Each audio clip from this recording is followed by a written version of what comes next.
Okay. Hello, everyone. I'm Jason Zhao. I'm going to grade 10 next year, and I go to Collingwood School. I'm the founder of the Collingwood Rocketry Club, and I've been working on a rocket project called ITBRockets. So I wanted to present with all of you today about my journey in rocketry and how anyone listening to me right now could get involved with rocketry, regardless of your skill. So this was my first rocket that I built in elementary school art class. Just kidding, this isn't actually a rocket, but it shows that I've been interested in rockets ever since I was a little kid. This is actually my first rocket. I built it in a program that our school offered in elementary school. It was one of the most popular courses our school had.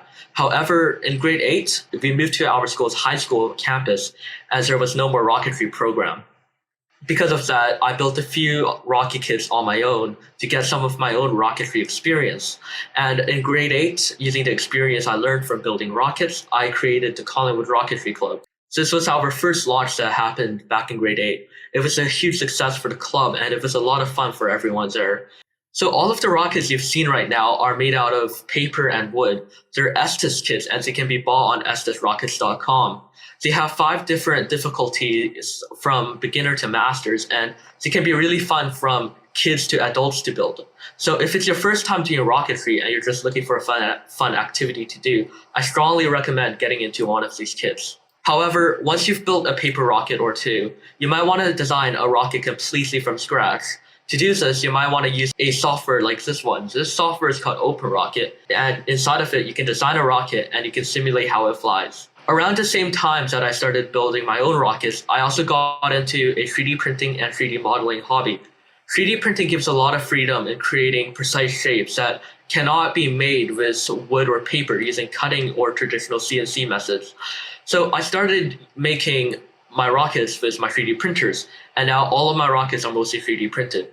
So around the beginning of last summer, I started creating my own 3D printed rockets. And there was a lot for me to learn. I had a lot of issues such as not enough stability, too much stability, over pressurization inside of the rocket, and recovery problems from not packing the parachute correctly. All of this took a lot of effort to get it right. However, once I got the basics down, I was able to do so much more, and I've been trying new things every month. So at this time, I made my first 2 rockets and converted them into kit form that someone can build. And then I gave them to my school club. And then this was one of our launches this year, and everyone builds their own rocket, and we fly 2 times every year. So the rockets now are made out of a carbon fiber tube, and 3D printed parts are made out of glass fiber reinforced ABS, carbon fiber reinforced nylon, and ABS resin, which is a huge upgrade from the paper and wood I used to use. These are the 2 rockets I made for next year. They both feature electronics inside of them. The top rocket uses an altimeter to store data about how high it goes and also how fast it's traveling. And the bottom one uses a computer called an Easy Mini to do dual deployment. Dual deployment works by having 2 parachutes in your rocket instead of 1. So the first parachute would sit in this front compartment of the rocket, and the second parachute, which is much larger, would be here. How it works is that the small parachute is deployed at the apogee, the highest point of the flight, as that prevents your rocket from diving down head first. The second parachute is what actually slows your rocket down, and it's deployed fairly close to the ground. By doing this, the rocket will land much closer to where it was launched, and you don't have to walk as much. There's another plus side of this, because you don't have to worry about it drifting too far. Because one time, my rocket drifted way too far onto someone's roof, and I got the cops called on me. So something else I've been working on is high-power rocketry. The Canadian Association of Rocketry has a 4-level progression certification system that allows you to build higher and bigger rockets with every level. I currently have a level 2 certification, as this picture shows me showing my RSO, which is the range safety officer, my rocket, because the RSO checks your rockets before your flights.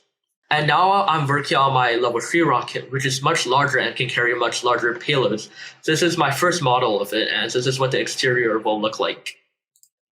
All right, and that's all I have. And if anyone is curious of what I do and want more information, I have a lot of videos on the ITBRockets or the Collingwood Rocketry Club YouTube channel. And I hope that you've taken something away from what I've said today. And I strongly recommend everyone to build a rocket kit sometime. So once again, thank you for having me. So how safe are model rockets? Model rockets are really, really safe if you do it correctly. There's a lot of regulations, right? Just there's a lot of like safety standards that you should follow if you're ever going to do model rockets that ensures that the rockets are safe. There's some regulations such as how big your fuel has to be to fly a rocket so it doesn't drift too far away. And there's also regulations on not launching into clouds if your rocket travels high enough to get into clouds, because you should always be able to see your rockets. There's a lot of regulations, and all of the regulations together makes the hobby of model rockets really safe. The reason to use OpenRocket is it's just a really, really simple simulator out there. There's other options such as RockSim. However, RockSim costs $100 and OpenRocket is free, and OpenRocket does not. OpenRocket is also a lot more frequently updated than RockSim, so OpenRocket has just been like the standard things that everyone's been using in rocketry right now. So the Easy Mini is a flight computer that was made just for rocketry. It's made by a company called Altus Metrum, who makes just flight computers and GPS systems for rocketry. I chose the system because it's really simple and it's really reliable, and a lot of people in the rocket community uses it. It's a really proven system. I know that some people uses. I know some people use Arduinos. I guess a CM4 could work. However, that would need a lot more work.